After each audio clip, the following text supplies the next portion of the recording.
Hi friends, ఈరోజు మనకి film న్యూస్లో NBK-109 చిత్రానికి సంబంధించినటువంటి ఒక ముఖ్యమైన విషయాన్ని మీ ముందు ఉంచుతున్నాను. ఇంతకు ఏమిటి అన్న విషయానికి వస్తే, ప్రస్తుతం NBK-109 చిత్రము సెకండ్ షెడ్యూల్ కూడా ఊటీలో పూర్తి చేసుకొని ఇప్పుడు మూడో షెడ్యూల్ కోసం రాజస్థాన్ బయలుదేరుతున్నారు. ఇప్పటికే టెక్నీషియన్స్ అందరూ కూడా రాజస్థాన్కి బయలుదేరటానికి సిద్ధమైపోయారు.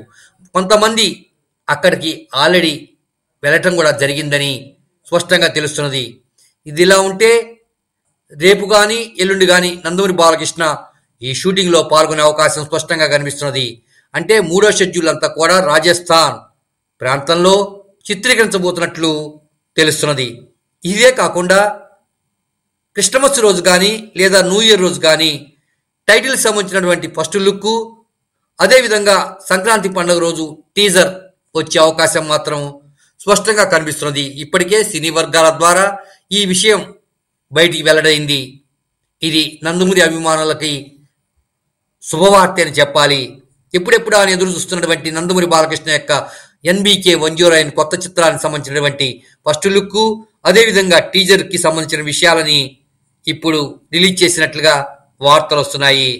అంటే టైటిల్ యొక్క ఫస్ట్ లుక్ క్రిస్మస్ రోజు కానీ న్యూ ఇయర్ రోజు కానీ విడుదలయ్యే అవకాశం ఉంది. టీజర్ మాత్రం సంక్రాంతికి రిలీజ్ అవుతుందని సినీ వర్గాల ద్వారా మనకు తెలుస్తున్నది. రేపటి నుంచి మాత్రం థర్డ్ షెడ్యూల్ అంతా కూడా రాజస్థాన్లో తీయబోతున్నారు. ఏ ప్రాంతాల్లో షూటింగ్ని తీయబోతున్నారు అన్న విషయాన్ని తదుపరి ఎపిసోడ్లో మీకు వివరంగా నేను తెలియజేస్తాను.